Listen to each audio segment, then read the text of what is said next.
Oh, you look like a guy who got a lot of pussy in high school. You're not a nerd. Fuck you. Like, you had some moments where you sort of like whispered to the side, which Jim Gaffney does sometimes. Okay. Which I'm not saying it's copy. I think it looks amazing. You pulled all of it off really well, and sometimes maybe like your surprise stuff, it sounded very Jim Carrey to me. Really? Huh.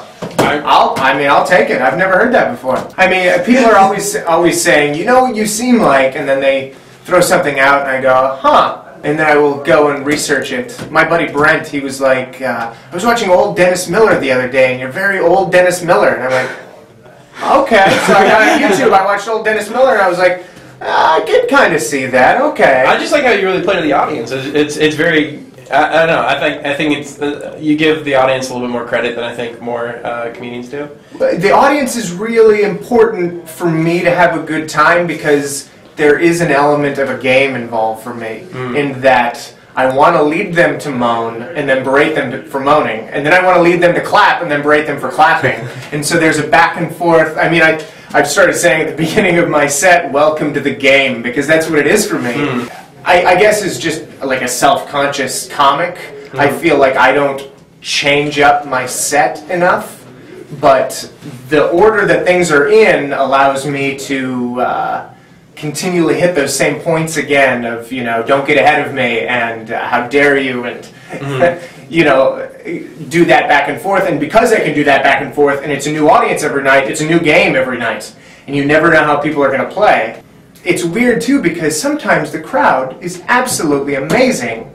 Like at Purdue University, there was like an applause break every line. Yeah. So there was the game kind of shut down for me a little bit. I was still having a good time, you know, I'm like, oh, well, all the jokes are working. But all that aside stuff, all that me playing with the crowd, it just got lost. That just went away. I want some people to have a good time, and I want some people to be angry. I think that's fun for me. I really do try to craft my act so that it's not offensive. Unfortunately, some people only hear the buzzwords in the set. I didn't do the bit tonight, but I've got this thing about fitness-motivated rape.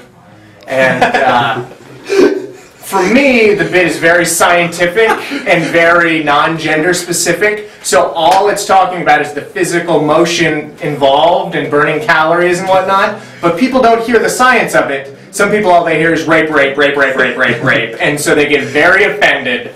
And then I have to, you know, explain to them when they send me hate mail that actually all the things you're upset about are things that I didn't say. It's at RyanStout.com, by the way. Go there, click on a new diet. It's an audio clip. You'll hear it. I studied creative writing in college, and it was interesting.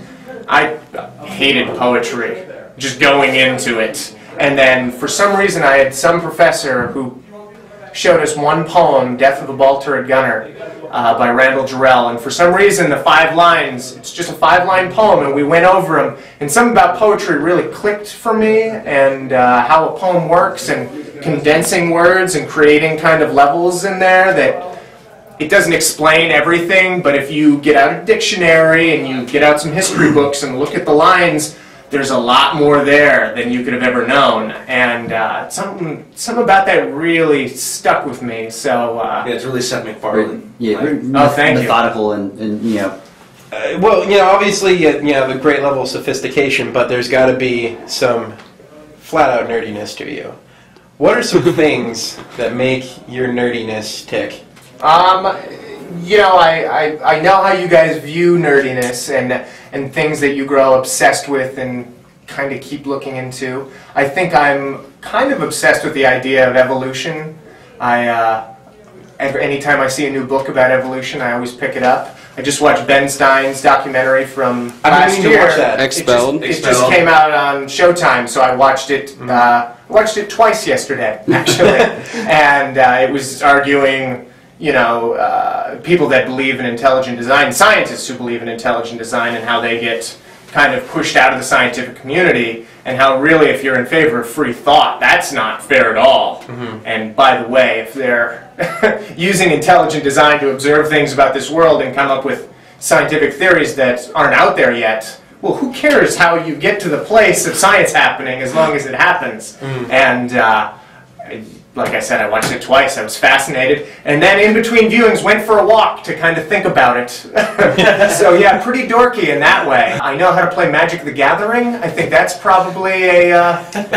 It's weird though, because I'm very nerdy in many ways. And, you know, good at math and science and things like that. But I feel like nerds have always looked at me and gone, oh, you look like a guy who got a lot of pussy in high school. You're not a nerd. Fuck you. And that's not the case, actually. I had a bowl haircut in high school and didn't know how to dress. And I don't have the sense of smell. I'm anosmic, so I'm afraid I might have smelled in high school, too. Certainly in middle school. Man, I think I stunk. Your taste.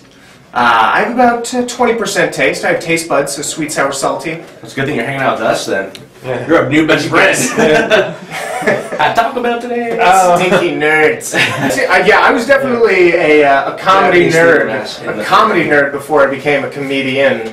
And it's interesting now because when I was a comedy nerd at 14, there were not message boards and whatnot on the internet where comedy nerds from everywhere could discuss things. And so now that I've been on stage for almost 10 years, I go to these message boards and see what these comedy nerds are writing, and I went, oh, I remember when my perspective about comedy was like that. It was before I'd done stand-up 1,000 times. I see where you're coming from. But now I know why I don't agree with you. Why don't you tell us a bit about your comedy special coming up? It's on Comedy Central. It'll air April 30th, 2009. So only 140 days away. Everybody start 2010. 2010. Yes, because, man, 2009. We don't know. He is a time traveler. Do you want to give any advice to anyone that might be watching that want to be a stand-up comedian someday? Or just in the entertainment industry in general? Yeah, I get this question a lot, and I'm always like, you know, in the shower or out for a walk, or... You get these questions in the shower? No.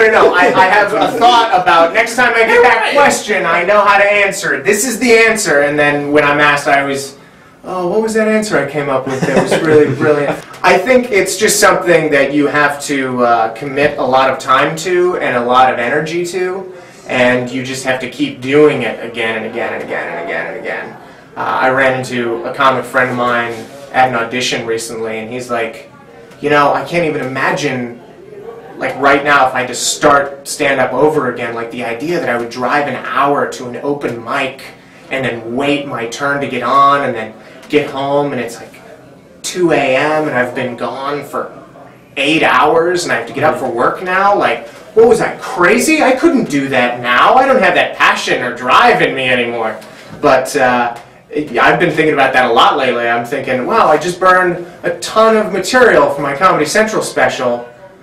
I don't know how to create new material except to go back to the awful open mics and wait my turn to get up and work it out and bound it out, and it's a never-ending process. So you have to be doing it for you, because there's no other reason to spend that time or energy or money to do that.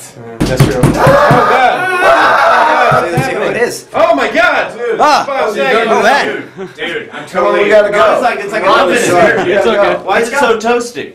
I'm Kevin. That's our fault. Somebody Thank you so much. ChroniclesOfTheNerds.com. Thank you for the interview. Best of luck in all your endeavors. The commissioner is calling. You've been pardoned. Okay, we're gonna go.